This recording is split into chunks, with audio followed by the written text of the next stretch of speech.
Welcome to the People Teaching People podcast. I'm so glad that you're here. Today, we're stepping into a place that for many families feels like a second home this time of year. The rink. The chill in the air, the sound of skates carving turns on the ice, and the sound of sticks shooting pucks towards the net or against the boards. It's hockey season again. And as I've been spending time at the rink lately, watching and cheering at games and chatting with other parents in the stands, I've been thinking about how much teaching and learning actually happens here. Not just drills or plays, not just winning or losing, but real, meaningful learning. The kind that sticks with us long after the season ends. So in this episode, we're exploring what it means to see the rink as a classroom of its own, a place of informal learning where coaches, players, and parents are all teachers and learners in their own way. We will chat about how this way of looking at hockey or any activity you're a part of can open up more curiosity, connection, and opportunity for growth.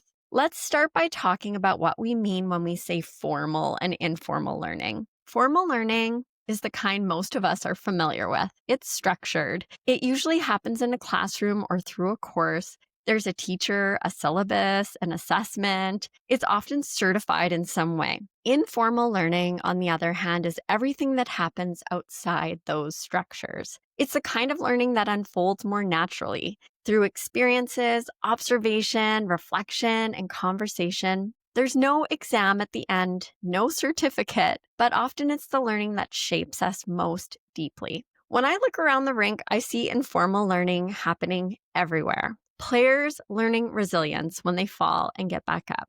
Parents learning patience when a game doesn't go their child's way. Coaches learning to adapt to different personalities, different levels of confidence, different kinds of motivation. And while I'm talking about hockey today, what I'm really talking about could happen anywhere. On a basketball court, in a dance studio, at band practice, or even around a kitchen table. Because teaching and learning aren't limited to formal environments. They happen in the everyday moments, sometimes quietly, sometimes powerfully, when we interact with others. Coaches play such an important role in these informal learning spaces. Yes, they're teaching hockey skills, skating, passing, positioning, but they're also modeling how to handle mistakes, how to celebrate small wins, and how to work as a team. I've seen some incredible examples of this over the years. One that stands out is a coach who began the season by saying his main goal wasn't just to win games, it was that his players would have fun and want to keep playing hockey as adults. I loved that because what he was really saying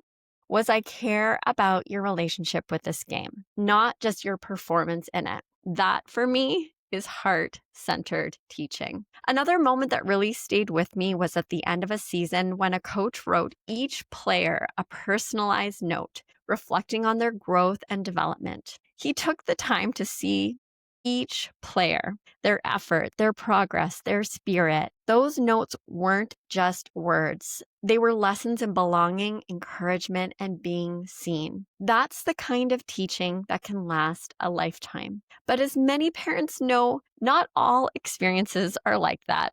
And I think it's important to talk about those too, not from a place of blame, but from a place of awareness. Because when teaching and learning happen in informal environments, there's no set curriculum. And with volunteer coaches generously sharing their time with families and players, it's ultimately to a large degree up to the people. And truly, as in any type of learning experience, learning can go wonderfully right or unintentionally wrong. There have been seasons where my own family has experienced both ends of that spectrum. One year, our son had moved from house league to more competitive community hockey. He was eager, trying his best, but he hadn't learned yet how to change lines on the fly. In house league, line changes only happen with the whistle. So in community hockey, when he stayed on the ice too long, not out of defiance, but out of uncertainty, he was benched. Instead of coaching him through it,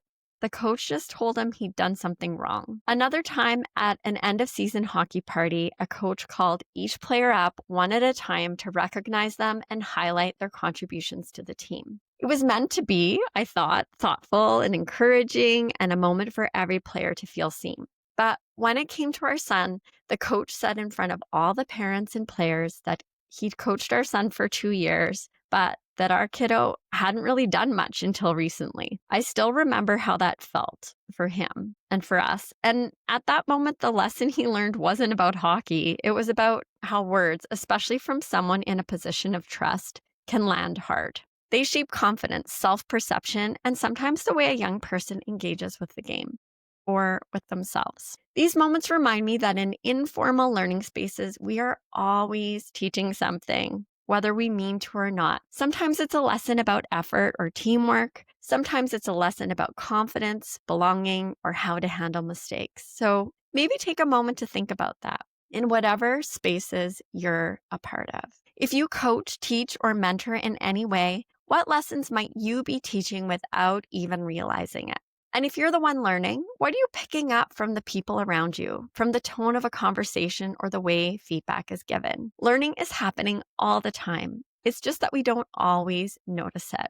And then there's another layer, the parents. We may not be the ones leading the drills or blowing whistles, but we're absolutely part of the learning environment. Kids notice everything. How we cheer, how we react, what we talk about on the drive home. Do we focus only on the score, or do we ask how they felt about their effort or what they enjoyed most? Do we rush to fix or critique, or do we listen first? I've learned that what happens off the ice matters just as much as what happens on it. When we show curiosity about how our kids are experiencing the game, their teammates, or themselves, it keeps learning alive. It tells them that hockey is about more than just hockey. Now, let's come back to that idea of formal and informal learning, because I think this is where the connection widens. Formal learning gives us more structure. It provides the theories, the frameworks, the foundations, and that's valuable. But informal learning brings those lessons to life. It's where we practice, where we make mistakes, where we see how things really work out there in the real world. In hockey, that might mean learning about leadership by helping a teammate back up after a fall. In a band, it might mean learning about collaboration when everyone's tempo slips and you find your way back together. In other activities, dance, theater, other sports, or any team pursuit, it might mean noticing how to support others adapt and keep going even when things get tricky. Once we start noticing these moments in these informal learning spaces, something shifts. We begin to see teaching and learning everywhere, and that awareness invites curiosity. It reminds us that we don't need to wait for a course or a classroom to grow. We can learn and teach through the way we show up every day. And one of the best things about all kinds of learning, including informal learning, is that it's reciprocal. It's not just coaches teaching players or parents guiding kids. It goes both ways. I've learned just as much from watching how my kids handle a tough loss as they've learned from me encouraging them after it. I've learned from their persistence, their joy, their ability to move on faster than I do sometimes. When we see ourselves as both teachers and learners, it changes how we show up. It helps us to be more present and pay closer attention. It helps us listen more deeply, and it makes space for growth for everyone. So as we step into this hockey season or whatever season you're in, here are a few thoughts to carry with you. Maybe take a moment to look around your own rink. Where are the informal learning spaces in your life? Who are you learning from, even when you're not in a classroom? And what might others be learning from you through your tone, your choices, and your example? If you're a coach, maybe your focus this season can go beyond skills and drills toward connection, curiosity, and care. If you're a parent, maybe your role is to model reflection and encouragement, helping your child build confidence that will carry far beyond the ice. And if you're a player of hockey or anything else, maybe your invitation is to stay open to learning in every shift, every challenge, every small moment of progress. Because the rink, just like life, is full of lessons. Some are easy, some are hard, but all of them have the potential to teach us something about who we are and who we're becoming. Thank you for spending this time with me on the People Teaching People podcast. I hope today's reflection sparks some conversations, maybe with a teammate, a coach, or a fellow parent, about what it means to teach and learn both on the rink and in general outside of the classroom. And as you head into this week, maybe just notice the learning that's already happening around you in the rink, on the basketball court, in music class, the dance studio, at home, or in any space where people are coming together to play, create, and learn. Because when we start to see those moments for what they are,